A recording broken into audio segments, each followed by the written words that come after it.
on your radio, online and on the ABC Listen app. This is ABC North Queensland. Well, I hope my next guests have very good shoes on, because for my notes, they've been telling me that they have been walking for 60 years. Well, not them personally, but they are members of the Townsville Bushwalking Club, which in 2020 celebrated its 60th birthday. What a milestone. It's the original and the premier bushwalkers in Townsville. And with the weather being so lovely at the moment, I thought it was a great opportunity to find out what they do and how you can be a part of the experience as part of our Do You Know Townsville segment, where we partner with the Community Information Centre each Thursday.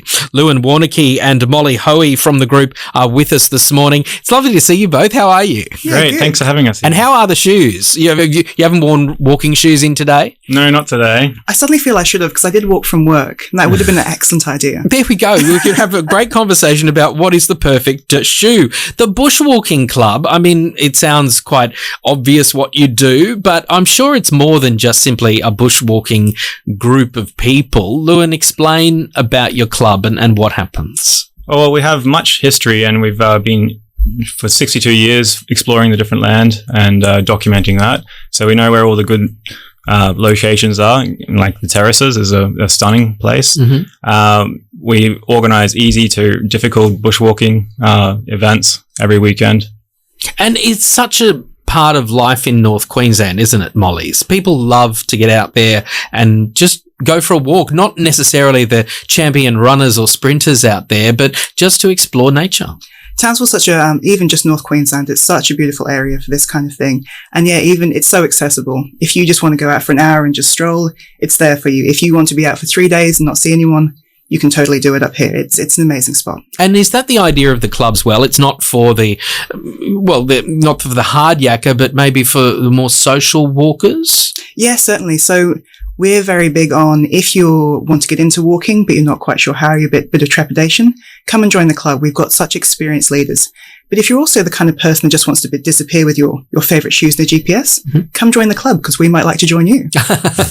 Generally, with the members, are they in for team walking, or is it an individual experience? Oh, it's a group thing. So we do quite small boutique kind of groups, so about 15 to 20 people, and we go to some of the most amazing spots in North Queensland. Like, do join.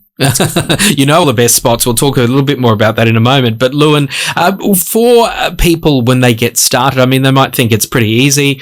Just put on the shoes, head out the door and find a place, and that's bushwalking. But what do people need to know if they're going to really get the most out of the experience? Well, for the club, we send out an email detailing what you need to bring and what you can expect, like the grade of walk it is, how steep it is, and just a general outline of the route. Do we get in a situation where some people have told you in the past they've gone for a walk and didn't realise just what sort of terrain they would be encountering? They thought, okay, I know the car park, I know the start of the walk, but once you really get into it, the land can change. Yeah, and some people underestimate what the rugged terrain can be like and overestimate their abilities. So it's quite surprising for some people who are city dwellers and go ahead and get out in the bush. Yeah, well, I'm one of those, definitely. So if I was to start, what are the basics? What must a good bushwalker always have? Well, a first aid kit would be ideal. That includes like compression bandages for snake bites and knowing how to use that. I always carry a PLB, a personal locator beacon. And so that works like an EPIRB for boating. You just press a button and hopefully you can get rescued that way. Mm-hmm. And what about things like mozzie repellent, water, all of those sorts of things? I mean, do you need a pretty substantial backpack with you? I mean, no, for a day walk, you don't need that much. Just the safety equipment, water or a creek to refill from with sterilizing it, mm-hmm. And knowledge of navigation. That's only general fitness. Mm. How far have you walked? What's one of the longest ones you've done? In August last year, I did a 11-day trip to Tasmania, and that wasn't a club walk, but yeah, walking through the winter. Yeah. Wow. So were you camping and things like that as well? Camping, yeah, off track through the St. Clair Lake National Park down there. In winter? In winter, yes. You're made of tough stuff, I think. Was it great? Yeah, it was excellent. Molly, what about locally? What are some of your favourite walks? So the club is just about to do one of my personal favourites. It's about to walk out to Cape Cleveland Lighthouse. So this is a 3-day trip that we go out and do. I want to say that if you're going to go out and some essential things, do take snacks. Snacks are always very important. Another one of the great local favourites up here is that we've got some of the most beautiful island walking. And so one of the fantastic, if you want to do multi-days, is something like Hinchinbrook, the Thorsbourne. Like, you can't get any better than that.